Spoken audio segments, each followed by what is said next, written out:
Hello everyone, welcome back to my channel. In this video I'm going to discuss the 9th chapter of class 11 physics, that is mechanical properties of solids. Now the first thing that we are going to discuss here is elasticity.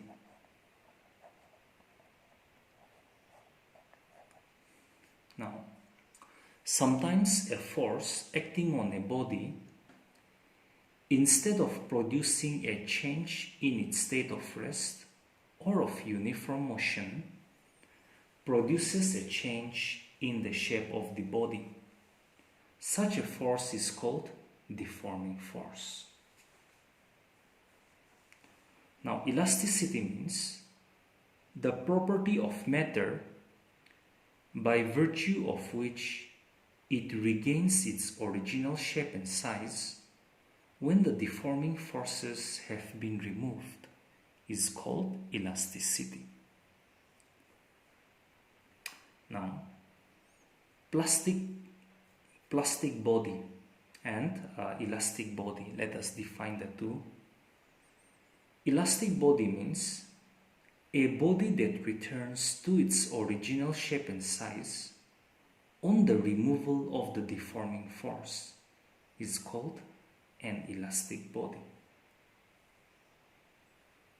Whereas a body that does not return to its original shape and size on the removal of deforming force is called plastic body. Now, Hooke's law.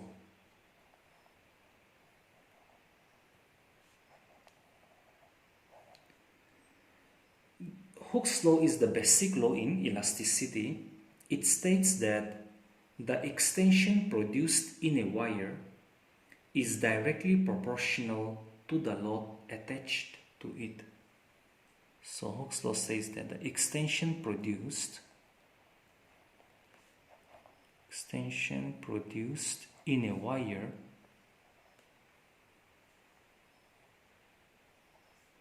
is directly proportional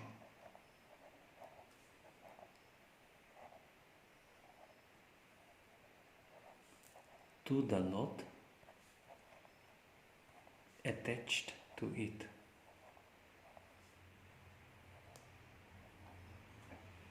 So according to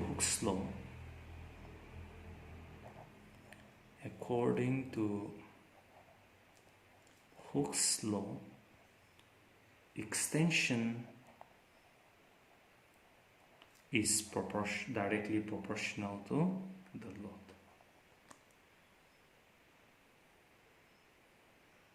However, this proportionality holds good up to a certain limit called the elastic limit.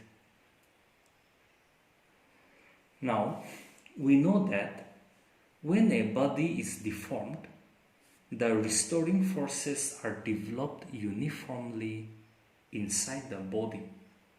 So using this concept, we'll define some more definitions. The first one, stress. Stress is defined as the restoring force per unit area set up in the body when deformed by the external force. So, stress is given by restoring force that is set up per unit area, okay, when deformed by the external force. So let me repeat. Stress is defined as the restoring force per unit area set up in the body when deformed by an external force. So stress is defined as the restoring force that is set up per unit area. Now, as the restoring force in the body is equal and opposite to the external deforming force, therefore, the stress may be measured. The stress can also be measured as the external force acting per unit area. So stress can also be written as the external force applied per unit area. So that is F by A, where F is the external force applied and A is the area. So let me repeat. The restoring force set up in the body is equal and opposite to the external deforming force. That is why the restoring force can also be written as external deforming force. Now, that is as long as no permanent deformation is produced. Okay. Now, there are two types of stress. The first one is normal stress.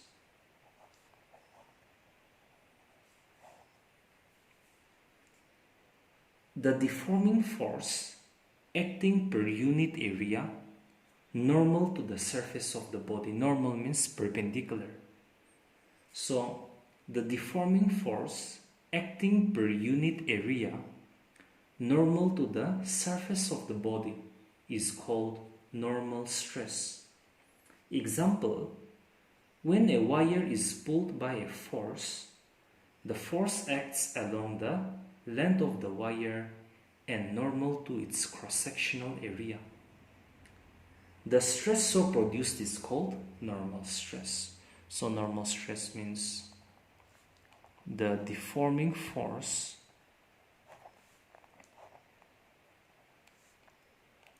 per unit area normal to the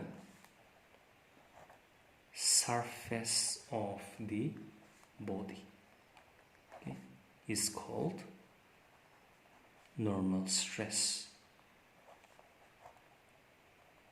Yeah. Now, the second one is tangential stress. The second one is tangential stress. So number 2, tangential stress. The deforming force acting per unit area tangential to the surface of the body is called tangential force. For example, a body being sheared. Sheared means when force is applied parallel to the surface of the body. Okay? So a body being sheared is under the tangential stress. Now, in CGS system, CGS means centimeter, gram, second. So in CGS system, stress is measured in dyne per square centimeter, and in SI unit, this is in CGS, that is centimeter, gram, second, and in SI unit, in SI, in international standard, the stress is measured in Newton per square meter. And the dimensional formula for stress is ml to the power minus 1 t to the power minus 2. Okay, that's the dimensional formula for stress. Now, let us see the next one, that is strain. When a deforming force acts on a body, it undergoes change in its dimension, and the body is said to be deformed or strained. Okay, let me repeat that statement. When a deforming force acts on a body, it undergoes change in its dimension. Change in its dimension means there may be a change in the length, there may be a change in the breadth, there may be change in the height. So, when a deforming force acts on a body, it undergoes change in its dimensions, and the body is said to be deformed or strained. So let us write the definition for strain. So the ratio of change in dimension of the body to its original dimension is called strain. Now a body can have three types of deformations, that is in length, in volume, or in shape. Likewise, there are following three types of strain. So strain means the ratio of change in dimension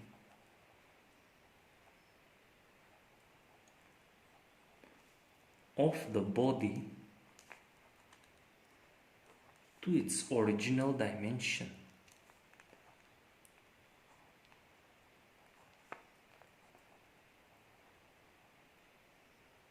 is called strain. Now, since a body can have three types of deformations, that is in length, in volume, or in shape, likewise, there are following three types of strain.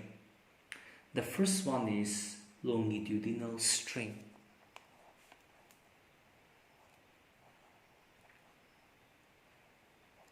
Longitudinal strain. Now, longitudinal strain is defined as the increase in length per unit original length when deformed by an external force. We also call this longitudinal strain as linear strain or tensile strength. So longitudinal strain is defined as the ratio of change in length divided by original length. If small l is the change in length, then small l, and if capital L is the original length, then we write here capital L. Where capital L is the original length and here small l is the increase in length or the change in length. So longitudinal strain is defined as the increase in length, so small l is the increase in length per unit original length, or increase in length or the change in length, okay, same thing. The second one, volumetric strain. Volumetric strain. Volumetric strain means it is defined as the change in volume per unit original volume when deformed by the external force. So the volumetric strain is defined as the change in volume per unit original volume. So change in volume we can represent by small v or del v divided by original volume, that is capital V. Where here v is the original volume and here del v is the change in volume. The third one, shear strain. So the third one, shear strain.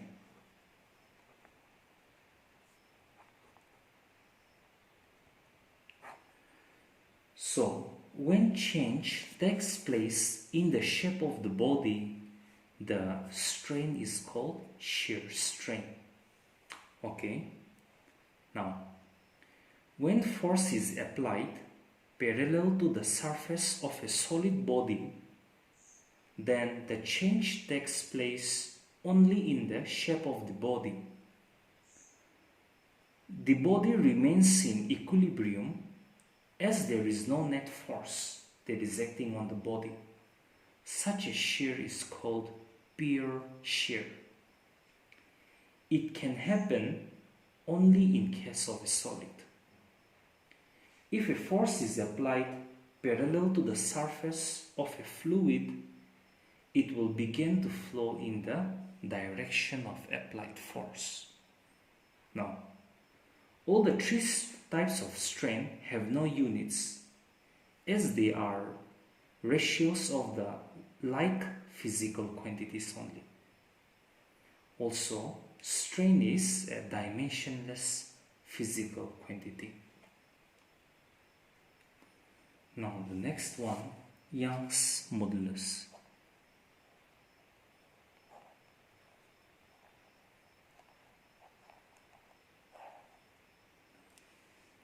Now this Young's modulus, it is defined as the ratio of normal stress to longitudinal strain, and this Young's modulus is denoted by capital Y.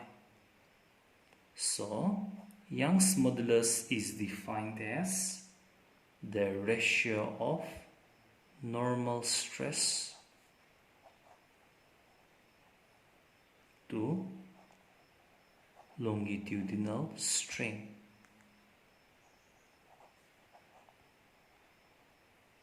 Now, let us derive the formula of this Young's modulus.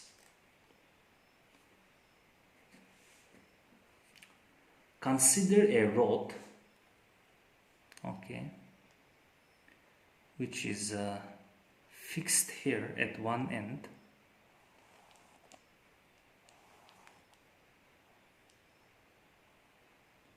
Consider a rod, say of length L. Suppose the length of this rod is L. So consider a rod of length capital L, and let us say that the area of base of this rod is small a, means the area of cross section, this area. Suppose the area is small a, this area of cross section, okay, the area of the base. So let us consider a wire or a rod of length capital L and area of cross section small a fixed at one end. So it is fixed here. Suppose a normal force is applied to the free end of the wire. Suppose a normal force F is applied on the free end of the wire, such that the wire increases by a length small l. So there is a small increase in the length of the wire. Okay, so this is the increase in length of the wire, small l. Suppose that a normal force F is applied to the free end of the wire and its length increases by small l. Then, according to the definition that we have seen, the normal stress is given by the external force applied per unit area. Okay, and from the definition we have seen that the longitudinal strain is given by the ratio of change in length per unit original length. So change in length is small l by original length is capital L.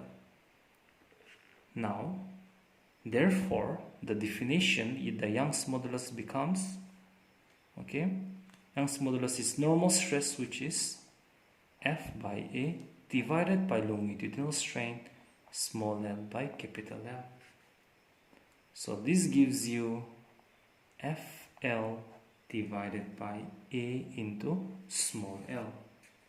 Now, if this wire or rod has a circular cross-sectional area of radius r, so if r, or let me write, if the wire has got circular cross-section of radius smaller, then the area will be given by pi r square. So area of circle is pi r square. Therefore, our equation becomes y is equal to F into capital L by pi r square into small l. Now the units of Young's modulus are Pascal. The SI unit is Pascal, PASCL, Pascal, or we write PA. or Pascal means it's Newton per meter square. And in CGS system, it's dyne per square centimeter. Now let us discuss about stretching of a rubber. No notes for this, I'll just explain, so you need to pay attention. When a load is applied to stretch a metallic wire or a rubber band, the results of stretching in the two cases are quite different from each other. Now let us compare between them, means stretching of a metallic wire and a rubber band. Okay,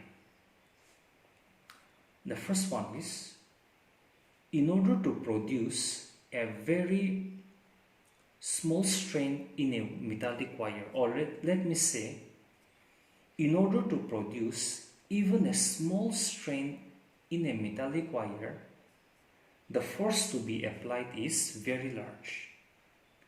In case of a rubber band, even a small force, or we call feeble force, produces a very large strain. So that is the first point of comparison. The second one, a metallic wire can regain its original length up to a strain of 0.001, or we say 10 to the power minus 3. Or I will say, when the increase in length is 0.1% of the original length. Okay, so a metallic wire can regain its original length when the increase in length is 0.1% of the original length. Whereas, on the other hand, a rubber band can regain its original length up to a strain as large as 10. Or, let me say, when the increase in length is 10 times its original length. The next point, the value of force that can be applied to a metallic wire to stretch it within its elastic limit is very large.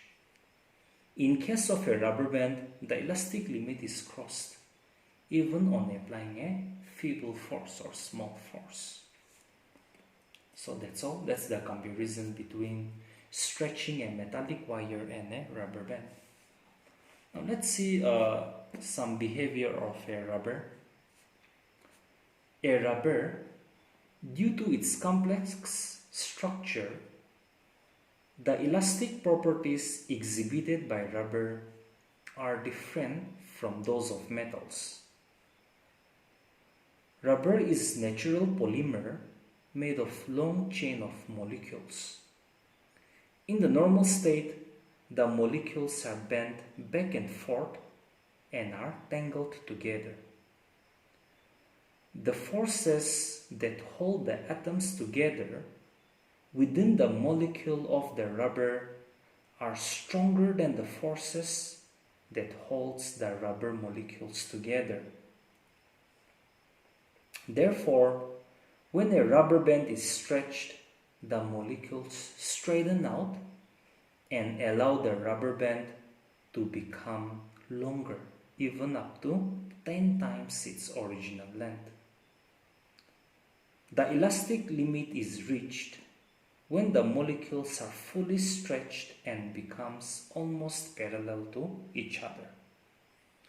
When the stretching force is removed, the molecules of the rubber tend to curl back again because of the attraction and crosslinks between the neighboring molecules. It may be pointed out that rubber comes to its original length even when its length is increased several times its original length. Thus, rubber has large elastic limit, but it does not obey Hooke's law. Materials like rubber, which can be greatly stretched, are called elastomers. Further, Rubber does not have plastic range, that is, it just breaks when stretched beyond certain limit. Now, there is a more precise, scientifically proven described about Hooke's law. Okay, so more scientifically described, okay, Hooke's law in terms of stress and strain. So Hooke's law, the modified, okay, form of Hooke's law is that Hooke's law may be stated that stress is directly proportional to strain. So according to modified form of Hooke's law,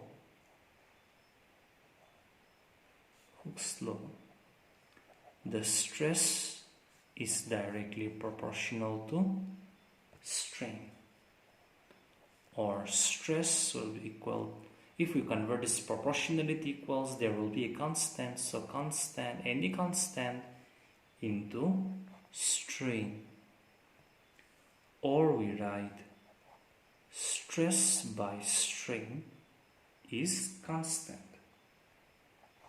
Here, the constant of proportionality is called modulus of elasticity, or coefficient of elasticity of the material.